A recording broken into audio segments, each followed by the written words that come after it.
Welcome, y'all. Man, that's your guy, Jesus Hawthorne. I'd like to welcome y'all to Talk That Talk 254. Ladies and gentlemen, hey, man, once again, man, I got another banger. Man, y'all don't see them on Facebook, man. I got Coach Z in the building. Hey, Coach Z, how you doing, sir? How's it going, sir? Pleasure to have me.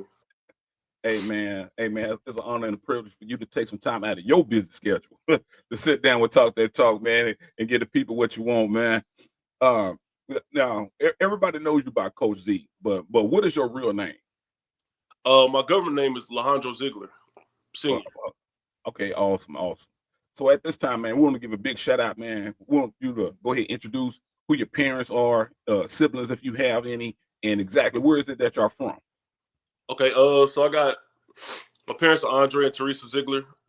They're from Detroit, Michigan. I have siblings. I have my little brother's named Dominic. Everybody around the city knows him as DJ. We also have older brother. His name is Andre Junior, and then I have two sisters who are Unica and Turquoise. All right, awesome, man. Hey, man, big shout out to y'all, man, for supporting this guy. All right, so in your youth, what sports did you play growing up? Man, I wasn't really a big sports guy. We kind of came up in the inner city. It was just a lot of outside play.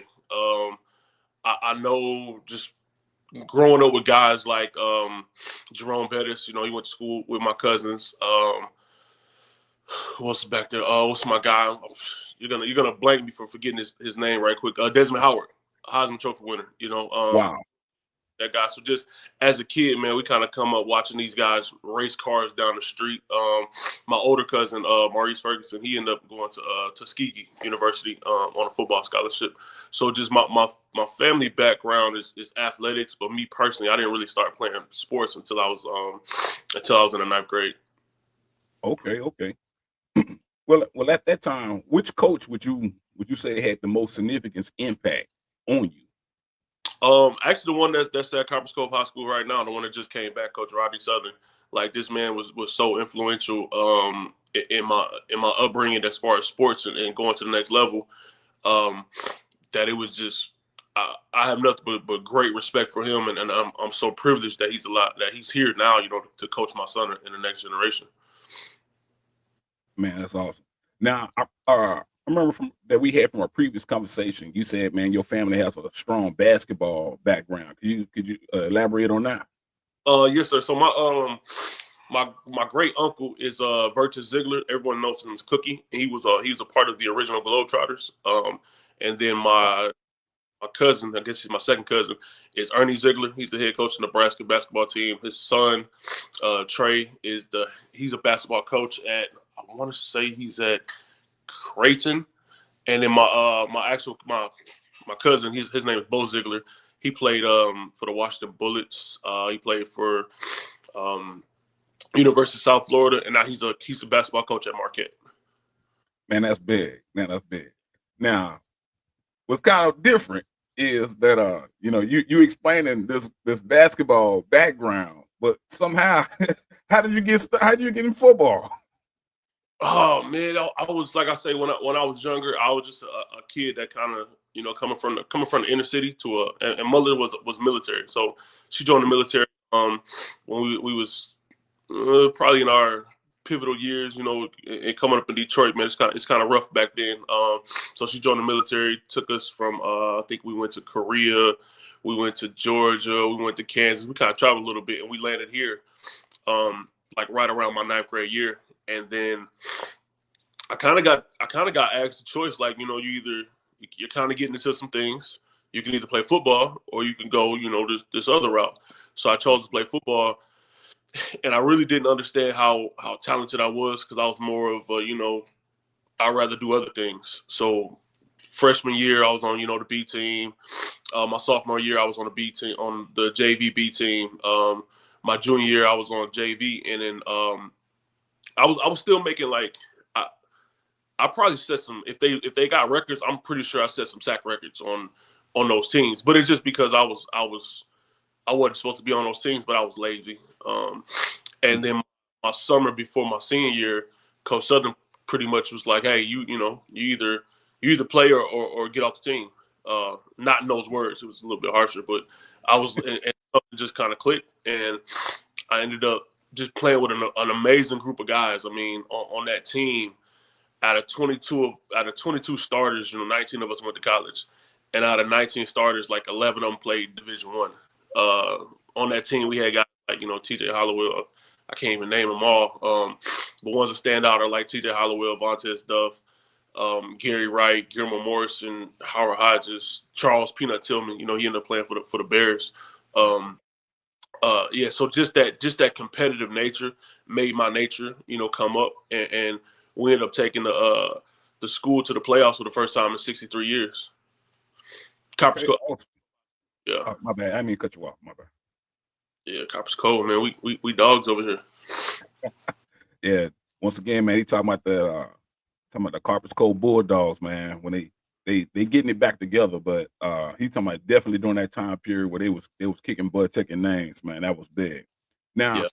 From a previous conversation that we done had, you explained at one point in time, you was hanging around people that wasn't as motivated, and because they wasn't that motivated, you kind of fall back and you was operating in that space. Could you talk about when the light kind of came on and you actually, like you said, starting your senior year, how was that transition like, leaving the unmotivated crowd to actually hanging around people that's motivated to do bigger and better things? I think it's just an attestament to the people that I hang around, or not necessarily hang around, but just who I was on the inside. And I knew I probably shouldn't have been hanging with those dudes, but it was easy. They was telling me all the right things. They wasn't getting in my butt. They wasn't saying, hey, you need to work out. They wasn't saying that. But then the guys that I wanted to hang out with and the guys that I did respect, they were the ones saying, well, why aren't you in study hall? Why are you only bench pressing 135 pounds? Why you're faster than me? Why am I beating you at drills? So they really just started pushing me, and they understood who I was as a person. So when they wouldn't let me, and Coach Southern was pretty vocal. He's like, hey, this guy here, he's gonna be off the team or he's gonna play. It's just what it is. So they was pretty vocal, and they came up and just made me grow up like really, really fast. And then I started respecting them for that. And then we just started balling. And then once the ball got to rolling, again, I don't know if I was necessarily mature enough. I know I definitely didn't have the emotional IQ to play varsity, because I would have, probably did something crazy like grab the football, punt it into the stands or something. I was just super, immature.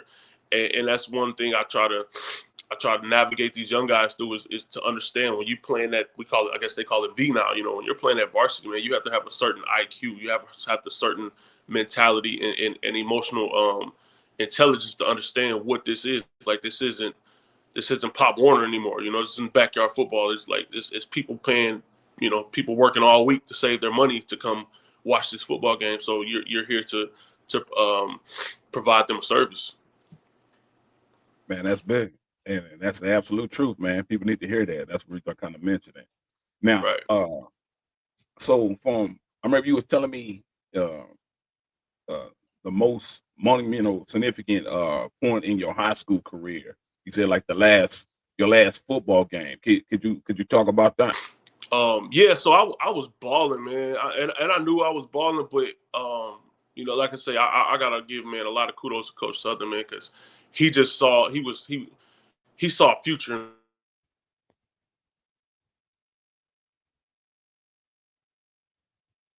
Uh-oh. It has super potential, but it's like, how do you navigate that? So with me, I was balling, man. I was tough in high school. I was tough, but Yeah. I would go. We had what they call breakfast checks, and at the breakfast checks is when Coach would pass out the letters. So I'm watching my guys are getting like Nebraska, Notre Dame, Wyoming. They're getting all these letters, and I'm looking like, wait. I had 4 sacks this week. I had 4 sacks last. Like, yo, where my letters? But I'm not getting anything. So this is all throughout the year. So that motivated me to, like, and I don't want to ask some guys. I was a little what's the word I'm looking for? Like, I was shy. I was shy, but I wasn't gonna ask, like, hey man, how you getting them letters? What you do? Yeah. What you that I'm doing? So I felt like I just needed the ball a little bit harder. So every week I would just turn it on. and it's just doing just different things. You know what I'm saying? Making a lot of plays.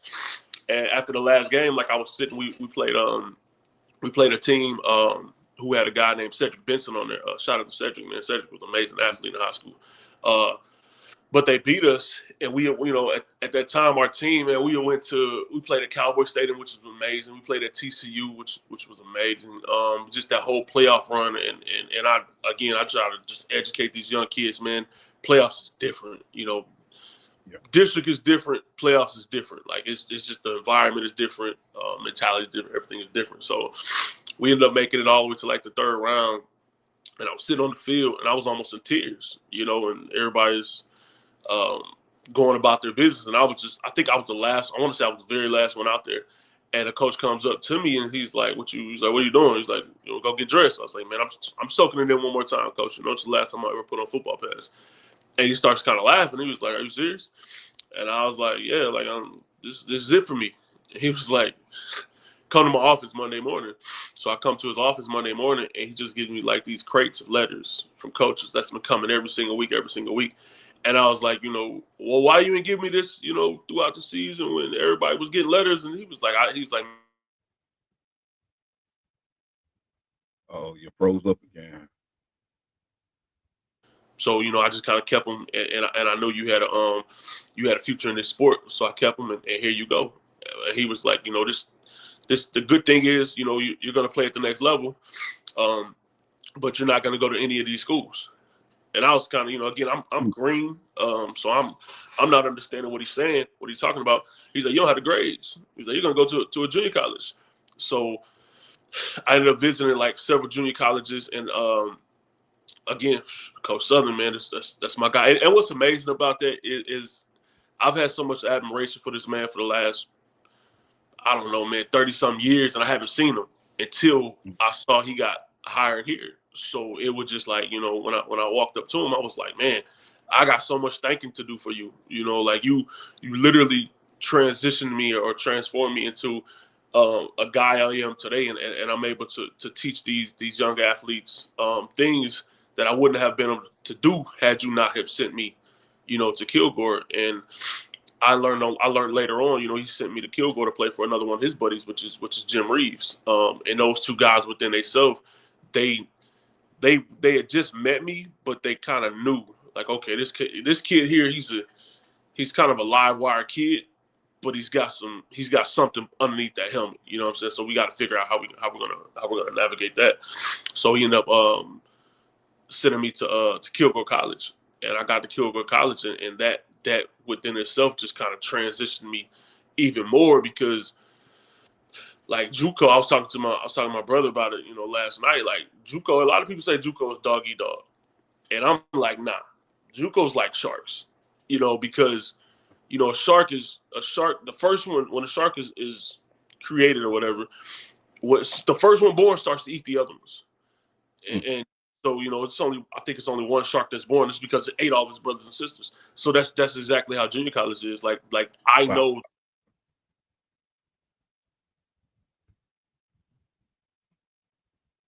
And it's junior college, so they're only going to recruit me because they think I can play Division One. That's the only reason JUCO is going to recruit. If they think that you're a D2 kid, when you're a D3 kid or NIA kid, they're not going to recruit you. Like and then the practices are so intense. Like the practices are literally, here's this guy who's been the man of his school for the last 4 years. Probably played on varsity. He's a 5-star, 4-star, whatever. But he didn't do, he didn't do the grade part, or he didn't do the things that he needed to do. He didn't pass the SAT, didn't take the SAT, whatever it is. This guy here's your roommate, and you're looking at him. He's 6'5", 240 linebacker, run 4.6. Like, this dude is a machine. And here to take he's here. He's a freshman, and you're a sophomore. And everyone knows it's like, what's understood doesn't need to be. You know what I'm saying? What's understood don't need to be said. He's here to take your spot. And coach knows he's here to take your spot. That's why he went to go get you. So you have to be on your 10s at all times. That means with your grades, your workouts, and everything. And one of the things I don't think a lot of people think about is like, I can speak from my experience. We didn't have too many like organized weight room workouts. Like that was on you. You know what I'm saying? Like we would work out, but again, like our goal there was like, yo, we got to play. You're supposed to come here. You're supposed to come here ready. And a lot of kids don't understand the importance of that weight room. Skills training is fantastic. Work whatever it is, fantastic. But in this sport, it's a collision sport. You need size, you need density, and you need muscles to be durable. Because this dude's literally trying to take your head off. Because they know, hey, if I smash this dude at practice and he gets hurt, guess what? I'm next one up. And I know that for a fact because when I first got to Kilgore, I was sixth string. Like they was calling me Corpus Cove. I mean, they don't say it now because of kind of like myself and other guys that follow behind me, but I was one of the first ones to go to Kilgore and just kind of establish myself, you know what I'm saying? It's like set a certain dominance, and it's because I'm like, yo, I just got here and you got me sixth string? Nah. You know, like, nah, I ain't no 16. Bro, you crazy. I'm not finna be getting every day and not playing. It ain't gonna work. Yeah. So, you know, I grinded throughout the well, I say I grinded, man. I really didn't touch the field for like the first 2 weeks because I was sixth string. I'll get padded up every day and not touch the field. And then the first team guy, he got hurt. Second team guy got hurt. I think the second and third team guys were in tutorials. Something happened to where coach was like, hey, Corpus Cove. I was at Corpus Cove. He was like, whatever, get in there and see what you can do. And I got a sack. And then the next play, I got a sack. And the next play, I got a sack. He's like, oh, where you been at? I was like, man, I've been over there with the water bottles. Yeah. So, you know, I ended up starting for 2 years, like a preseason, JUCO All-American, and getting recruited from. I got recruited from LSU, Memphis, Iowa State, Oklahoma State, Baylor, BYU. I'm trying to think, man. New Mexico. Man, just a bunch of schools. Middle Tennessee. I ended up going to Middle Tennessee. Because out of loyalty, and that's a whole different story. Okay, so what was your experience in Middle Tennessee, and what major did you select while you was there? Okay, so I started with criminal justice at Kilgore, because I think my father was in the penitentiary at the time, so I just wanted to learn more about the law. So I started with that. I went to Middle Tennessee, and I ended up majoring in criminal administration. But that was another eye opener, you know. And again, I try to explain to these guys, like, I don't prepare you guys to beat Belton or Temple or Waco or District, you know. Like it's kids that's really wanting what you want. That's from Russia. That's from, you know, China. They're from Jamaica. They're from New York. They're from Florida. Like, so when I got there, I guess the biggest eye opener was just walking into the weight room. I was like, whoa, this is what we do. And Coach Rob Rogers was my strength and conditioning coach. He was like, all right, get up there, and the first thing we do is we do these things called knee ups. But like, you gotta hold your body up like you're doing a pull up, and you gotta bring your body all the way up. Like, that was the very first workout, and I couldn't even hold myself. And he's like, he's like, you know, if you can't, how did he say it? He was like, you know, if you can't hold yourself up, how's you gonna put the team on your back? And I was like, oh, I don't know what you mean. He's like, you're gonna have to get stronger to play here. Like, there's no way you're gonna touch the field. You can't touch the field. And it was true. Like, you know, we had kickers, man, benching 315. You know what I'm saying? It was like, oh, you guys are in this weight room for real. And I think I left out of junior college. I was stronger than when I went in, because I think when I came out of high school, man, I don't even think I benched 135. I don't think I did. Yeah, I was a short. I wasn't too short, but you know what I'm saying? I was not a weight room guy. Like I joke with my guys now about it, because I know what's happening in the weight rooms when you got 50 and 60 kids in there, and coach is like, all right, we're doing 3 sets of 8. I'm gonna tell you how we count: 1, 5, 7, 8. That's how they count. I'm knowing it because I'm looking at the bodies, and I'm like, look, if you've been working out 5 days a week like you're supposed to, and you're doing, you know, 4 sets of 8 on you're gonna have muscles. I'm seeing your are developed. So you're counting You're doing that Chinese math counting. You're counting 1, 5, 6, 8, and as you're counting, you're looking at the coach to make sure the coach ain't watching you. And the thing that a lot of kids don't realize is these I don't want to call them kids, these young athletes don't realize is these guys that's in the gym working out with you are going to be on the field with you. So if you're cut their reps or short their reps in the gym, what you think they're going to be able to give you on a Friday night or a Thursday night? And and again, that's just that mental and that emotional IQ that comes with playing varsity, because we know it's a I can say it's a $1 million industry in high school. You look, you got tickets are $10 per person. I don't care if you're 6 years old. It's $10 per person. You got burgers, you know what I'm saying? You got all these things that go into it. When you let your teammates slack in spring, he ain't gonna be able to give you what he need to give you in the fall. That's when you become a Jag. And you say Jags, like, you know what I'm saying? He's just a guy. That's when coach say, hey, you know what I'm saying? I need such and such. Give me one. You. And then, you know what I'm saying, while he came out, like, hey, come on, man, I need you. Like, coach, man, I need you. Come on, I need you. Because he's dependent on you, but you've established that dependence by showing yourself in the weight room Monday through Friday throughout the spring and the summer and the fall. A lot of guys are just now, oh, man, you know, it's time. It's time to get into it. It's like, hey, it's time, bro. You're a little late. Season in 100 days, bro. Yeah. But so let's talk about your best game that you had in Middle Tennessee, and what was that experience like? Oh man, so my best game was actually against Charles. We played Lafayette, and it was a shootout game. We was pretty good. We ended up winning the Sun Belt Championship. Well, we co-championed with Idaho that year, but we was really good. And then I remember coach put me in. I got a sack. I got a strip fumble. So I got a sack and a strip fumble. And no, before that, Charles had got a pick. Charles had picked us off, and they was about to seal the game. And coach was like, somebody got to give us one. So the very next play, I come in and got a sack and a strip fumble, got the ball back, and then we end up running the clock out. You know what I'm saying? Winning the game. And Charles just came and like dumped on me. He's like, bro, I was like, nah, hey, man, that's what it is. It is what it is. So that's hey. Game. It was a different experience though, because I'm a natural 3 technique, which is like a defensive tackle. And then when I got up there, again, just while I was there is a whole different story.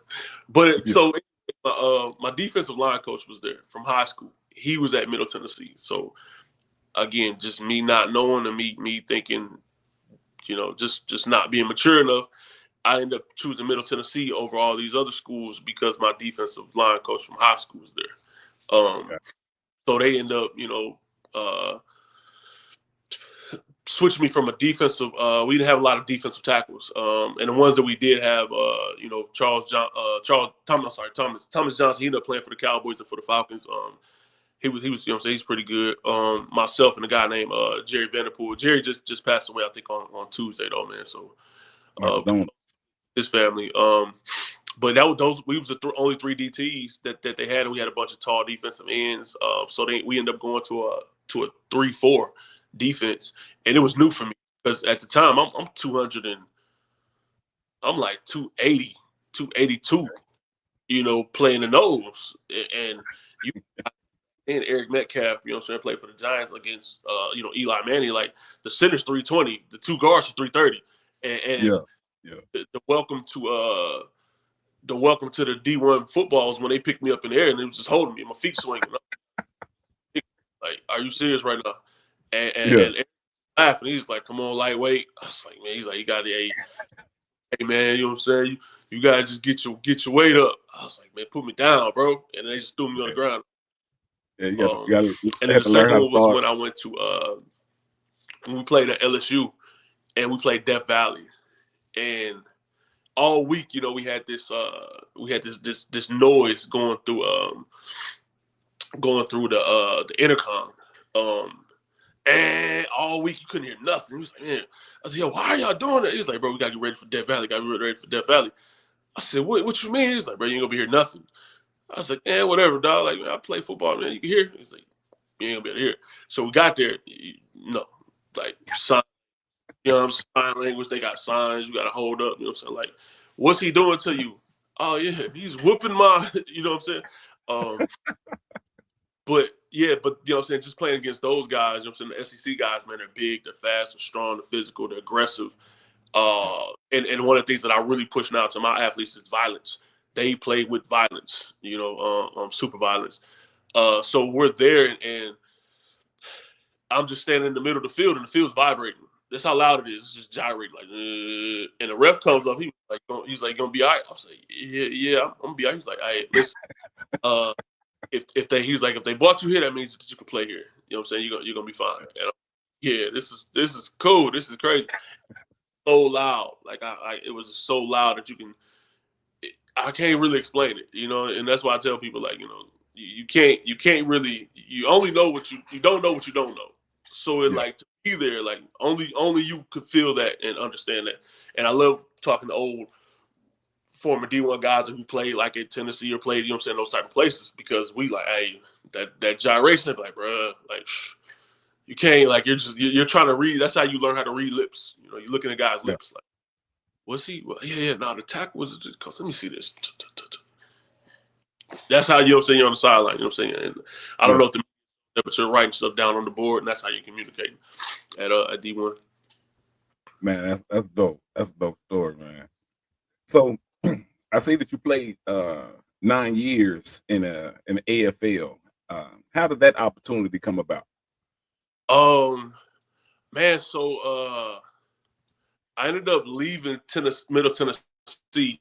I ended up leaving Middle Tennessee and going to Texas Southern out there in Houston. And then when I got to Texas Southern Houston, again, I've grown because I went through a lot of things. You know what I'm saying? Like, a lot of things, and I try to educate, you know what I'm saying, these young athletes on, hey, it's a business and it's political.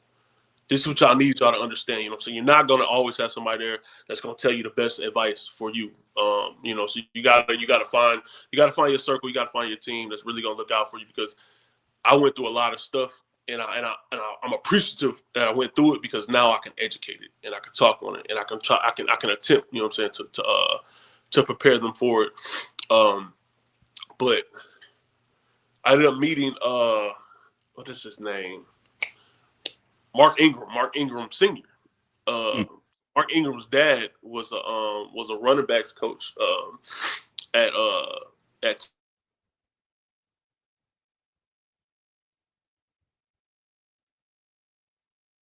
Ray Isaac. And if you're following Ray Isaac is Sniper King, the quarterback dude. Yeah. I'm talking about the quarterback coach, Sniper King, Ray Isaac. I see his videos on IQ IG. Yeah. Bananas over the roof.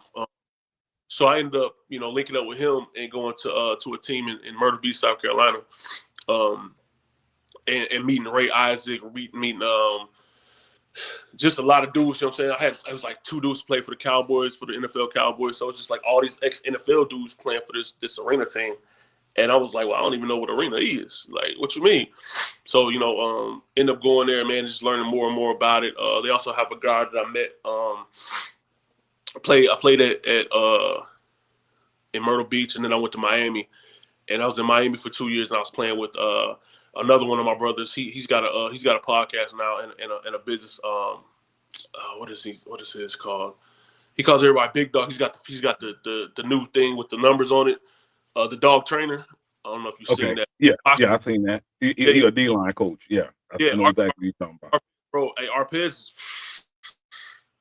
bro, he's from Florida. He played at the University of Florida.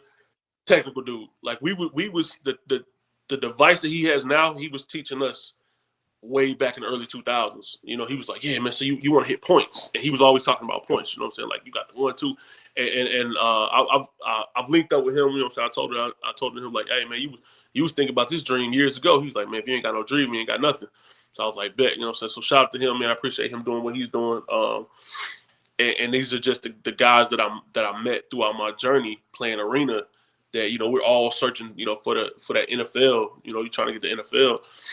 But just to try to get there, man, is ridiculous. You know what I'm saying? It's absolutely ridiculous. And then when you get the call to finally show up and go, like it's go time. Like, you know, you got to be ready because they'll walk you off. I was with man, I say I went to camp, you know what I'm saying? Because I went to camp, but I wasn't there very long, you know what I'm saying, with the Bucks. And it was like really, really in and out. You know what I'm saying? It's like, if you don't get it, bro, I'm not finna explain it to you times. Like, nah. Like I'm already checking you when you walk in the door. I'm looking at, okay, can he play or can he not? I'm watching the way you walk. I'm looking at your confidence. I remember one guy said, and then, you know, they give you your playbooks. He was like, man, I sure do miss my mom. I wish she was here right now. And one of the assistants was like, let me see your playbook. And he took his playbook. He was gone. It was like, oh, wow, yeah, this is interesting. You know what I'm saying? But yeah, so they'll get you. Hey man, listen. That's why with my youngest that I work with, man, I don't even talk pro to them. You'll never understand. Like y'all have to go through this first. You know what I'm saying, before you get to that. But yeah, arena was cool, man. I really enjoyed arena because it was more personable to the fans, and I test what I do now, how I'm able to like connect with so many people is because, you know, you'll be playing an arena game leaning up against the wall, and somebody just come up and chop it up with you and just start talking to you, and you could talk to them like right in the field, and they actually, you know, promote that. Like we're not somewhere hiding, and you know, we're not out and about. Like we're at the grocery store, you know, we're at Chuck E. Cheese with them doing a lot of promotional things. But the arena I played was, it's not like the arena now. Like back then, man, we played Iron Man. So it like you block and you tackle. Like you run down off, you block on kickoff return. So if you come out the game, then you dead for the quarter. So cats wasn't coming out the game. Like, you know what I'm saying? You playing on broken ankles, you know, broken fingers, and like, hey man, you broke your finger. Yeah. All right. So what? You got 9 more. Let's go to work. Okay. Well, the transition, you know, what were 3 things that you learned late in your career when you was playing arena football that you wish you knew during your high school years? Oh man, the weight room for sure. Strength is always an issue. There's no substitute for speed, but strength is an issue. How to separate or differentiate between feedback and criticism. Because if you're always around somebody that's giving you nothing but positive attributes and positive, then how do you grow from that? Because, you know, you don't grow when you're comfortable. So how do you grow from that if nobody's pushing you?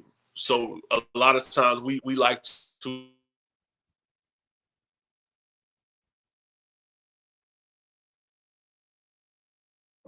Got some connection issues real fine. Hold on.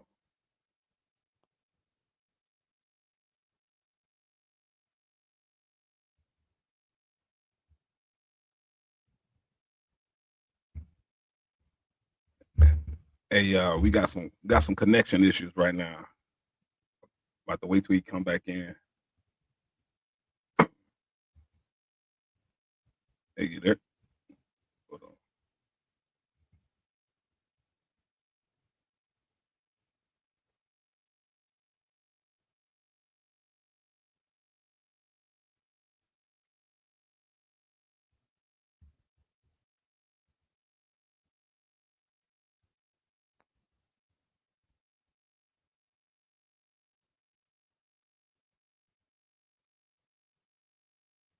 Hey man, he's dropping some great information, man. I hope you got your paper and pens and you're taking notes because man, he's really putting it out there. And for those that may have young athletes, man, make sure they sit down and they watch this video because he's really going in depth. And I believe a lot of things that he's speaking about, uh, you know, comfortably 98%. Most parents, these are things that your athletes is currently going through. So, uh, man, so one thing that he does is he is a trainer. So he trained up athletes. He's talking from his personal experience. I think that's the reason why he's extremely passionate because he went in detail about, you know, when he first started playing sports in the ninth grade. And so that's the first time he decided to play organized football. It was in the 9th grade, and then just the steps of that he went through and how he didn't take it serious enough. He didn't take it serious enough. Hold on, I think he's back. Not all the way back, but how he didn't take it serious enough. Oh, what's All that? right, there you go. I think we got you back now. We got you back. All right, I got you. All right. I believe the last thing that we was talking about, you was covering the 3 things that you learned late in your career that you knew that you wish you knew in high school. You said the weight room was one, and you was talking about the second. Let me see. Yeah, so weight room is one. The second will be how to differentiate between feedback and criticism. A lot of times, man, we don't want to accept feedback from people that we don't like or we don't agree with, but that doesn't mean that it's not the truth. So we'll go through our career. Sometimes we'll go through life only listening to nothing but the good things, and we're wondering why we're not growing because we're comfortable. And life is, we have to take advice from everywhere. I feel like it's important that we learn something every day from everybody, whether it's something good, whether it's something bad. You're still learning it so that you can teach it to the next generation. Yeah.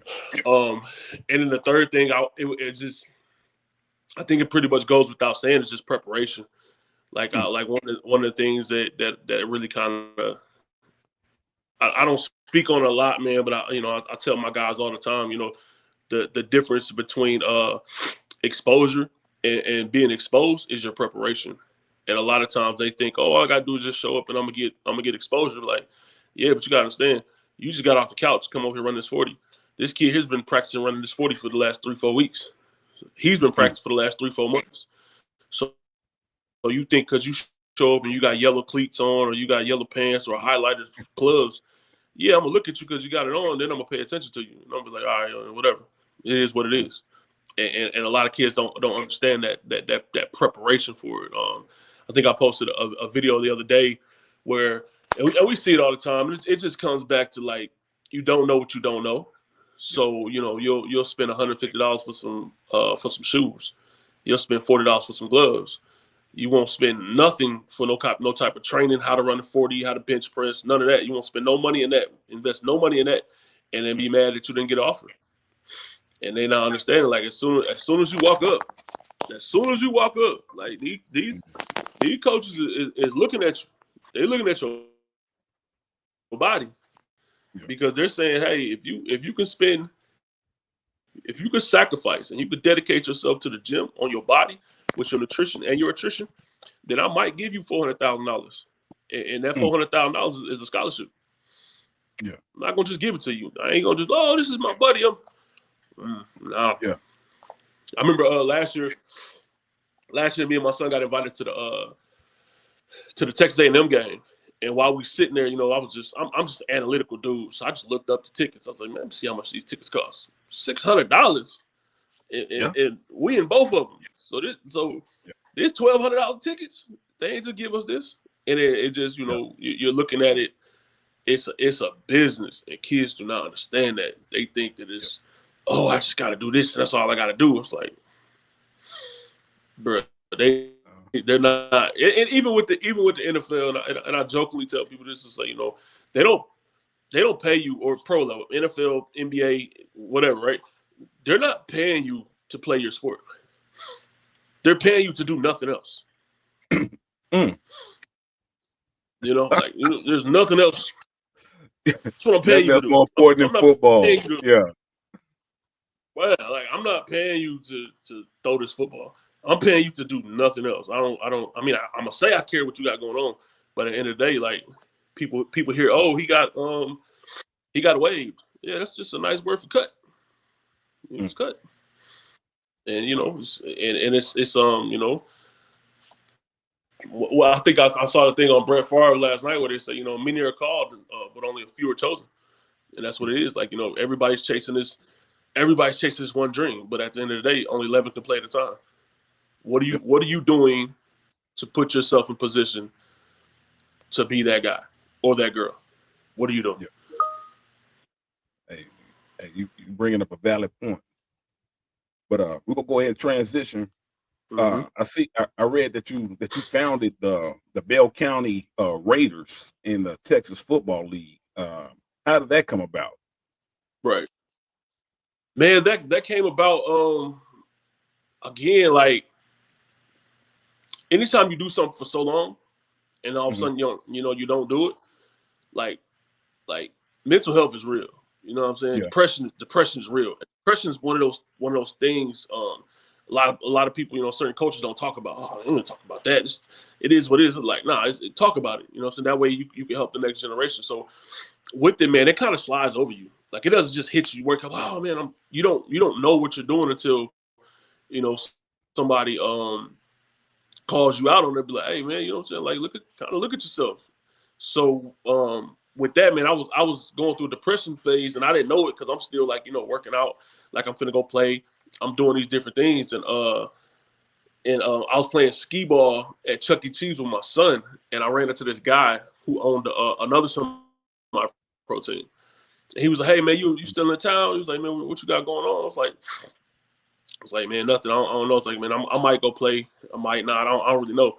So he was like, oh, okay, cool. So the next morning I wake up and I check my Facebook and I got all these congratulations, like all these dings. And I'm like, congratulations. Like, man, I won the lottery? What's popping? So I check it and the guy had posted that I was the new head coach of his semi-pro team, which was at the time, it was the Clean Knights. And he had posted I was the new head coach. So I was like, unbeknownst to me, but I was like, all right, man, whatever. Like, yeah, go check this out. So I go, you know what I'm saying? I go and I look at this page and I see he got a lot of players. I see they got some success. So I'm thinking like, okay, bet I'm finna roll into it's already a team established. I get to put my tidbits with it, my two pieces with it. And while I was playing in my last team I played for was up in Washington, I was training, like I was working with kids. But it wasn't like I did it for passion because I just wanted to do it. So I was like, all right, let me see if I can. I know this. Let me see if I can kind of teach it. So I show up to our very first practice and I got two people, and I'm looking around. I'm like, hey, where everybody else at? He was, oh man, they went to the team in Austin. They went to. I was like, all right. So I got with my brothers, and we just started recruiting. Which is shout out to a guy named Keith Gibson, man. Keith Gibson Jr. Like, so he was one of our first players. And we played our first semi-pro year with, I'm gonna say 15 people. Oh wow! And we ate a lot of burgers. When we say burgers, that means like 50 pieces. Like we getting beat 60-0. Like, but wow. our thing was we're here for development. We're here for development. So Keith, when I shout out Keith because Keith was playing in New Mexico. He's playing in Mexico now. So he's playing professionally in Mexico. He ended up playing for the UFL for 2 years in the UFL. So I know where this kid come from. He's also one of the first kids like I trained. But I remember just looking at him in his face sometimes because he'd be at practice like, man, coach, what I'm doing this for? I said, man, you're not doing this for no game Saturday. Like, you know what I'm saying? Like, you 19 years old, bro. Like, you got some talent. You're going to go somewhere else. This is what you're doing this for. And I just was like mentally and emotionally preparing him for where he's at now. And we still talking. He's like, hey, coach, man, I appreciate you. I didn't know that you saw what you saw, and it's like, man, talent is inevitable, and sometimes it takes some people to pull it out of you. So I saw what he was capable of against grown men at 18 years old. Now, granted, it's semi-pro, but I just saw the things he was doing. I was like, hey, so he ended up going to school, ended up coming back home, playing for Mary Hardin Baylor, ended up like winning 2 national championships, put his name in the draft, and just super proud of the kid where he's going. And I hope that when he's done playing, he comes back to the area and he trains DBs. Like, that's one thing in our area I don't feel like we have enough of is I don't know how to say this, like skill coaches, you know what I'm saying? Like true skill coaches, like not somebody that's just saying, they're over here on the internet picking up some drills and they got some cones and let's do this. Like, nah, a cat that can really tell you like, hey man, listen, you gotta do this, you gotta step like this, you gotta take this away. This is how you gotta work your body in the off season. This is how you go, like a true skills coach, because in our area, man, we have unbelievable talent. But we have unbelievable talent. The problem is nobody knows it. because they're not getting the I would say the adequate and the truth. So they're not getting the exact truth that they need for them to propel themselves to go forward. Okay. But so I ended up working with that team for about a year, and then me and the owner didn't really clash because again I was development, he was winning. I was like, man, I don't care too much about winning, bro. Like I'm trying to develop these kids. Like the majority of my kids, I say kids because they were young adults, like 18, 19 years old. They wanted to play college, they didn't get opportunities. So I'm like, look, I can show you what I know, and then we can try to link you up with some colleges. So we ended up taking 4 or 5 kids from that semi-pro team. They ended up going off to college, you know what I'm saying, and playing for some years in college. So we felt like our program was a success. He didn't. He was like, well, y'all losing every game. Like, yeah, bro, we just sent 2 kids to college. Like, we're winning. He's like, nah. So we ended up stepping away from him and starting to build County Raiders, doing our own thing. And we put it out there like, look, this is developmental. Like, we're going to eat some burgers, fellas. We're going to lose some games because it's only, 20 of us. Like, you know what I'm saying? Like, we're going to lose some games. But, again, we're not playing. We're not training you or we're not teaching you for Saturday. We're teaching you for 2025, 2026. You know what I'm saying? We're teaching you, you know what I'm saying, for out there. And our guys bought into it. And then we ended up joining a summer league. In the summer league, the max roster was 25. So we was like, oh, hold on, time out. So you mean you got to find your best 25 against our best 25? Oh, we finna smash everybody. Because now we're at our level. And we did. We ended up winning the championship. Like, we were smashing everybody. Because where we was losing at in the regular spring was they had reserves. They had backups. So our guys were playing, offense, defense, special. Our guys was game. But we still won some games. You know what I'm saying? Like, we still won, you know what I'm saying, a few games. But when you drop that roster down and you got to compete with our roster against your roster at 25, we smashing you. And we was blowing cats off 40-0. But it's just we was prepared for that. You know what I'm saying? Like, we understood that, in the spring it's 70 against 20, y'all probably gonna win. Because y'all going one way, you know what I'm saying? You got your win, you probably gonna do these things. But 20 versus 20? No, we good. Yeah. This our house. We cool. Okay. We cool. So who were some standout players and coaches during that championship run? Keith Gibson for sure. He was just all world. We had a guy named Jay. Jay had all the talent in the world, but he just lacked the maturity. You know what I'm saying? The maturity, because I took him personally to go because I'm a Kilgore vet or alumni, and the coaches that I have, the guys I played with at Kilgore are now the coaches at Kilgore. So when I took him to Kilgore, coach was like, "Oh, he ain't got to try out. Like, if you vouch for him, shit, he good." I was like, "Well, cool." So I vouched for him. He was out there, you know what I'm saying? Coach was like, "Hey, man, he's great. This is a fantastic player." He was like, "But where's he at mentally, though?" And mentally, he just wasn't, you know what I'm saying? He wasn't there. And that's what we see a lot of times with these kids when they get the opportunity to go at another level, and you understand mentally, you know what I'm saying, you're not there, or you don't have that support, and they're not gonna hold your hand. They're not gonna, hey, like, nah, man, you're up here for a reason. You know what I'm saying, kind of figure it out. We had him. Who else I had, man? I had a guy who started his own team in Georgia. He was our quarterback. But yeah, we just had just a bunch of young guys that wanted to play football. And the best thing about it is they wanted to learn. I had a guy. He's the owner of a semi-pro team who's doing well now. He's one of our guys. His name is Coach Brown, and he owns the Capital City Bisons. So he come up. He's one of the guys that comes up underneath us, and he kind of mimicked his organization off of what we did, and he's done took it and ran with it tenfold to the point where he's got a semi-pro team. I think he's got a youth team with the same name, and just doing, you know what I'm saying, just doing amazing and great things. And I'm privileged that I was able to be a part of his journey.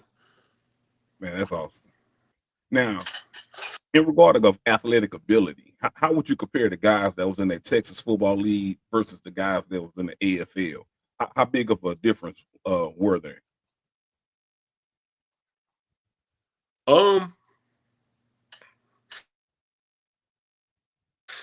One guy actually played with him in the A. His name is Derek Stockton. He's probably one of the best centers I've ever played against. Like, He's about 6'4", 330. He played for the semi-pro. He's from Austin, so he played for the semi-pro, and he played Arena Football League.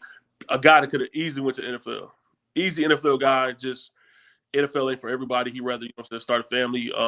So but just as a whole, as a total though, there's a separation. Because these guys are in the Arena Football League, and like they're pristine athletes. Like like they can.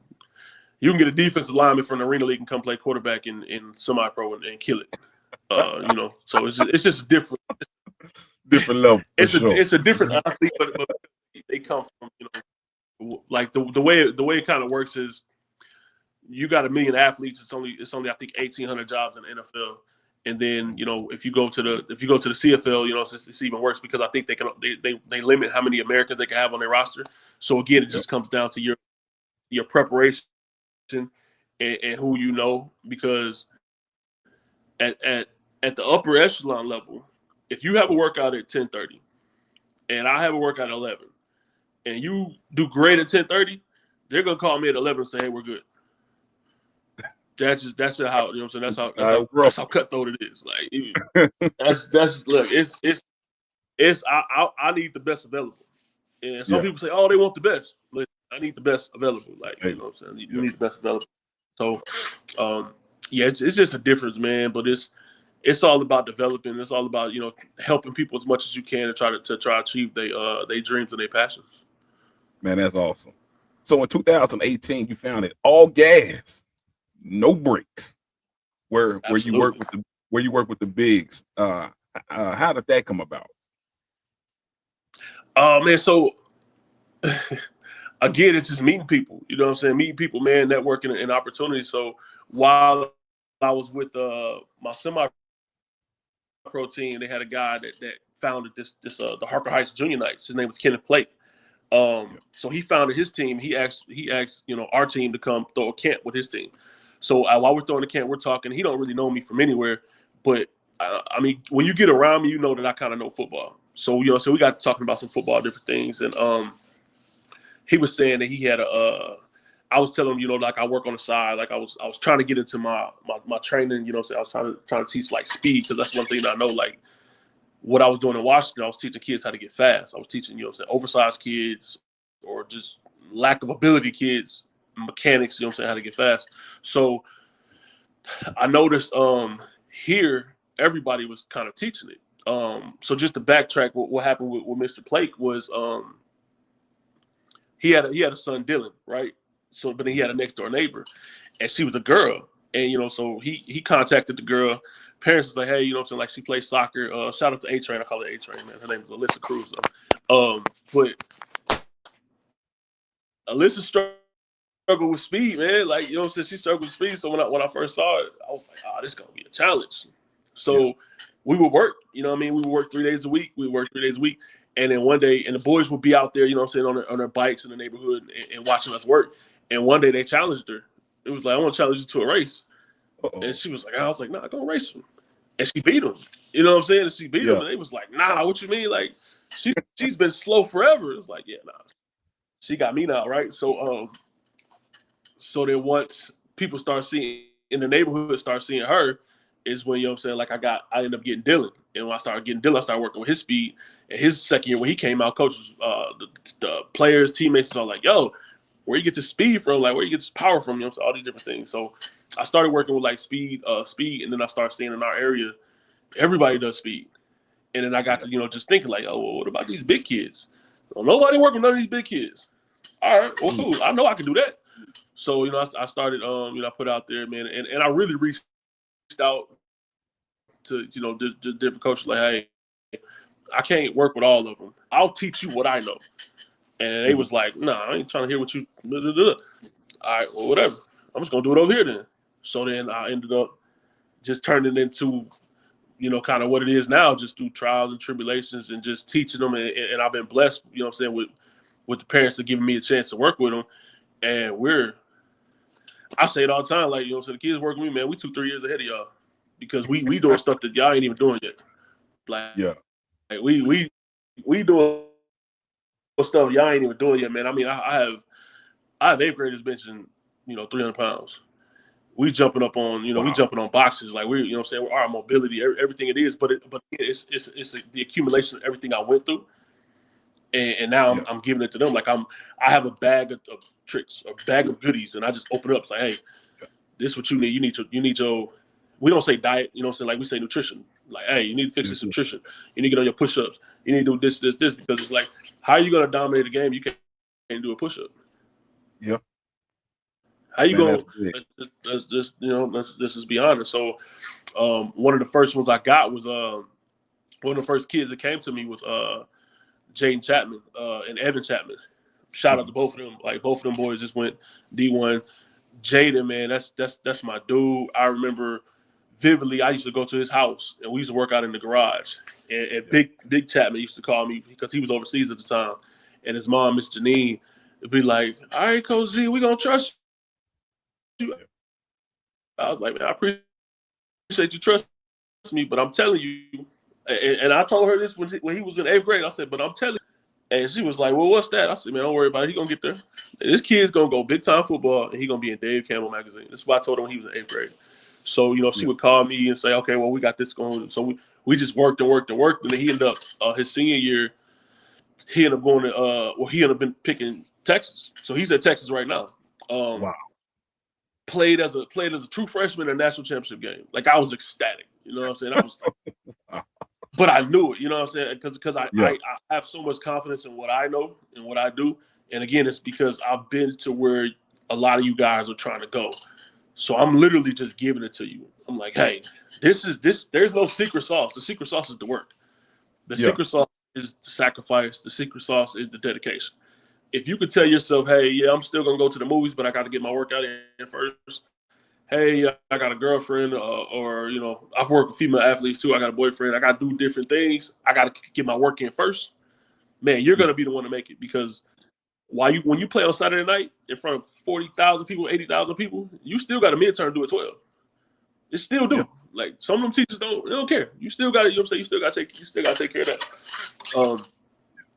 So Jake, man, he's doing well up there in Texas. Played as a true freshman national championship game. I was like, man, and we joke all the time because I told him this.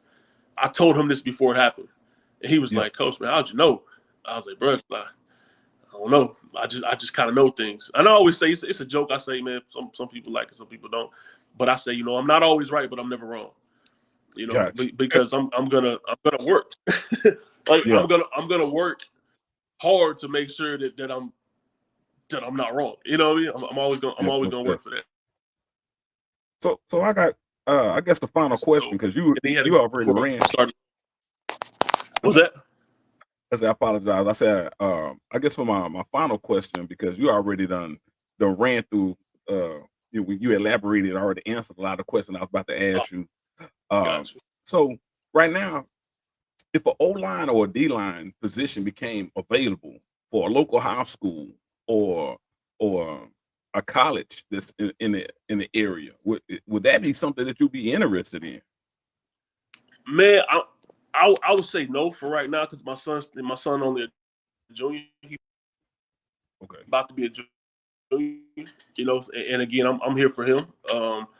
I'm here for him for sure. So I don't want to get myself in a situation where I get to miss anything he got going on. And also, like, by day, I'm a juvenile probation officer, so that's another element that I love. Like, I get to find these kids, who have challenges, and I base a lot of the things that I say with them off of. A lot of them have a former sports background, so it's like, hey, we see a lot of times when kids decide not to play, ACEs, an adverse childhood experience, right? So sometimes, man, you get parents who put so much pressure on their kid to do well that their kid doesn't know how to fail. And when they do decide is when, sometimes, I'm not saying all the time, but sometimes they'll end up going and hanging with the wrong crowd and hanging with the wrong people, because they don't want to play sports, and now because they don't want to play sports, the parent don't want to talk to them. And it's like, whoa, that's heavy. You know what I'm saying? That's kind of deep. So I just encourage, any kid, man, or any parent really, if you, and this is this is a fact I say all the time, and I think people still don't realize what I'm saying when I say it. If you start your kid playing at 6 years old, 6, I don't care if it's football. I think they're starting football at 6. By the time they're 16 years old, they've been playing for 10 years. Yep. 10. That's not counting games, practices. Well, that's counting games, practices. Like, so some of these kids get to 16, they don't want to play no more. I'm cool. I don't got the love for it no more. And then you want them to go to college and play for another 6 years?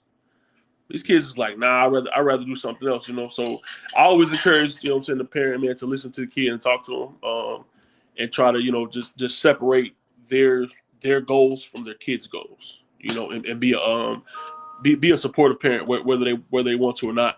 And and take time off. Like, I'm seeing some kids playing football year round, and I'm already knowing them kids ain't finna play. Sophomore year, them kids done. Yeah. I done told a couple of them, hey, by the time you're a sophomore, bro, just get ready to join, you know what I'm saying, get ready to hit like band practices or something, or some art museums, because this kid ain't finna play no sports. Wow. Okay. In regarding of how can you be contacted, man? Somebody done sat back, they done watched this interview, they done heard how you work with bigs, basically how you work with any kids to create some of the development. You definitely got a plan, because you definitely appear headstrong about knowing your information and making sure that whatever you do, you're gonna assist in improving in. So if somebody's trying to reach out to you, where are your social media handles where they can find you? So I'm on Facebook, Coach Zig. I'm on Twitter under G's Louise Batman. Only reason I picked that, because if you find that means you're literally looking for me. Like, Gotcha. literally, like, you know what I'm saying? And then I'm laughing because I think everybody knows my Instagram, and I say that because Coach is like, all right, no. But my Instagram is Zamunda1, and I'm laughing because it's a team in the area who they say Zamunda1 every day.